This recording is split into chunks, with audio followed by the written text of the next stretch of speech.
190512603 dari kelas PG PAUD A angkatan 2019 Universitas Mula Warman. Nah, pada video kali ini saya akan menjelaskan sedikit tentang pemahaman saya tentang CTML atau Cognitive Theory Multimedia Learning.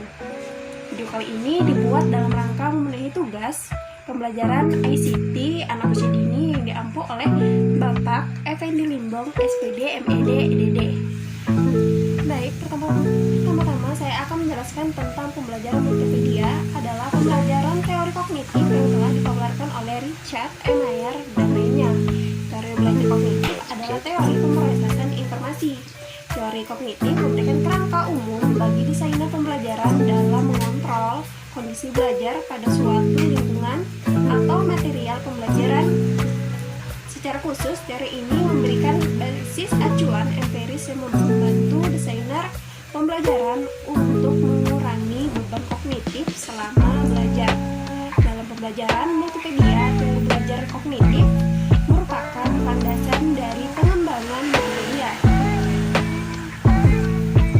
Mayer pada tahun 2004 mengemukakan teori pembelajaran dengan berdasarkan 3 asumsi, yakni yang pertama ada asumsi dual saluran yang mengatakan bahwa manusia menggunakan aluran memproses informasi terpisah, yakni untuk informasi yang disajikan secara visual dan informasi yang disajikan secara auditif.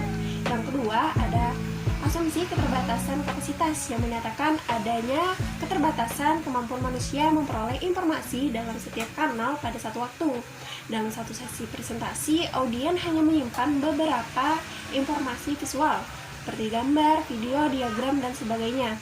Dalam beberapa informasi tutur atau auditif. Yang ketiga itu ada asumsi pemrosesan aktif yang menyatakan bahwa manusia secara aktif melakukan pemrosesan kognitif untuk mengkonstruksikan gambar mental dari pengalaman-pengalaman manusia, tidak seperti tape recorder, tapi secara pasif merekam informasi, melainkan secara terus-menerus memilih, menata, mengintegrasikan informasi dengan pengetahuan yang telah dimilikinya.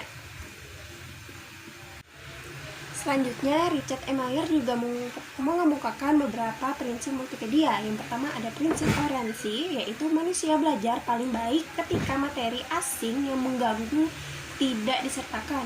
Yang kedua ada prinsip pensinyalan, yaitu manusia belajar paling baik ketika mereka ditunjukkan dengan tepat apa yang harus diperhatikan. Selanjutnya ada yang ketiga, yaitu manusia belajar paling baik ketika dengan narasi grafik dibandingkan dengan narasi grafik dan teks. Yang keempat ada kedekatan spasial, manusia belajar paling baik ketika teks dan visual yang relevan secara fisik berdekatan.